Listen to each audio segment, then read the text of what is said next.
Today's lesson we're going to be learning about solving with square roots.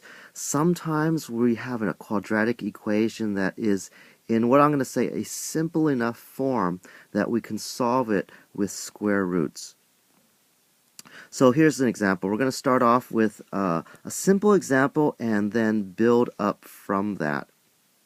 So let's say we have x squared is equal to 9, and almost intuitively we know that x can be either 3 or it can be negative 3, because negative 3 times negative 3 is equal to 9.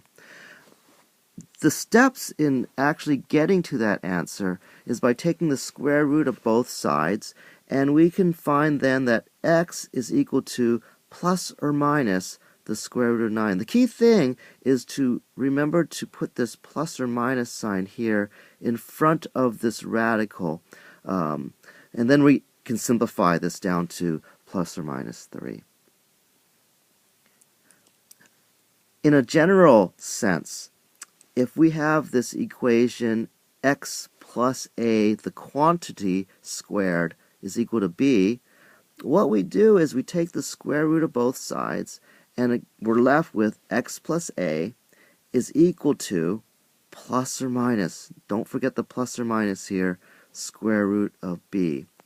And just for notation, just to make sure we all recognize this, the plus or minus sign actually means this. It means it's two different numbers. It can be the positive version of square root of b, or it can be the negative version of the square root of b. So let's look at some examples now with some real numbers.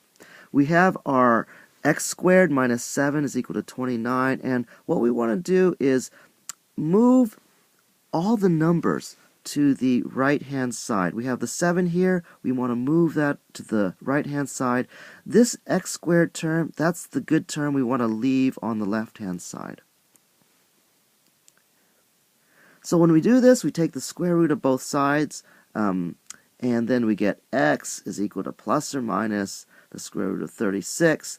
We can simplify this, since 36 is a perfect square, to plus or minus 6. And again, remember, that means 6 or negative 6. It's a shorthand. Let's look at another example. In this case, we have this quantity x plus 3 squared minus 17 is equal to 3. And this entire expression here, the x plus 3 squared, that entire expression is what we leave on the left-hand side. And then the 17 we need to move to the other side. We add 17 to both sides.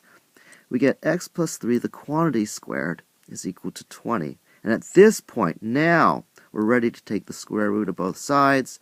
We get x plus 3 is equal to plus or minus square root of 20. We simplify this now. We have x plus 3 here, so we add or subtract 3 from both sides, and we're left with x is equal to negative 3 plus or minus square root of 20.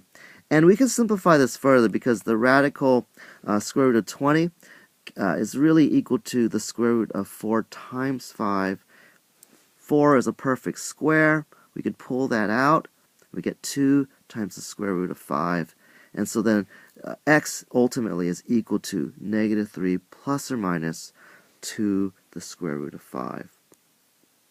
So in all of this, the general method is to basically use your algebra, move all the numbers, the additive numbers, to the right hand side, getting to something like this, where we have some quantity which is squared, which is equal to b.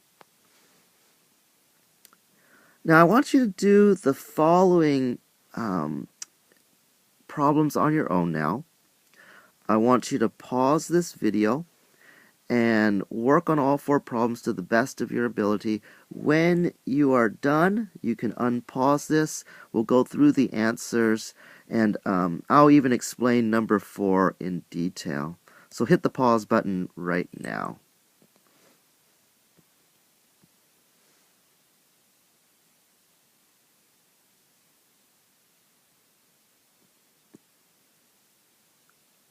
Okay, so let's continue.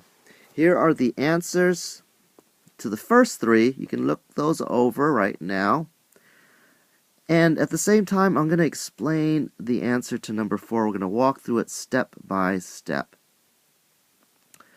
Actually, the first thing to recognize is that I have this x minus 2 squared term. This is the term I want to keep on the left-hand side. Everything else must move to the right-hand side. So I take the 3 that I have here, this additive term. I'm going to subtract 3 from both sides, and now I get 4 times this quantity squared is equal to 9. I still need to get rid of the 4, so I divide both sides by 4, and I get this quantity, which is squared, is equal to 9/4. Now I'm at the point where I could take the square root of both sides. I get x minus 2 is equal to plus or minus, don't forget the plus or minus, 3/2. Now, if you're wondering where the 3/2 come from, the square root of 9/4 is simply 3/2. We could simplify this more. We need to solve for x. So we solve for x by adding 2 to both sides. We get x is equal to 2 plus or minus the square root of 3. And we can add these numbers up together. These are fractions. We have a fraction here, a number here. We can add them up, and we get 3/2 or 1/2. So this is the lesson. This is how we add, or how we solve quadratic equations with the square root.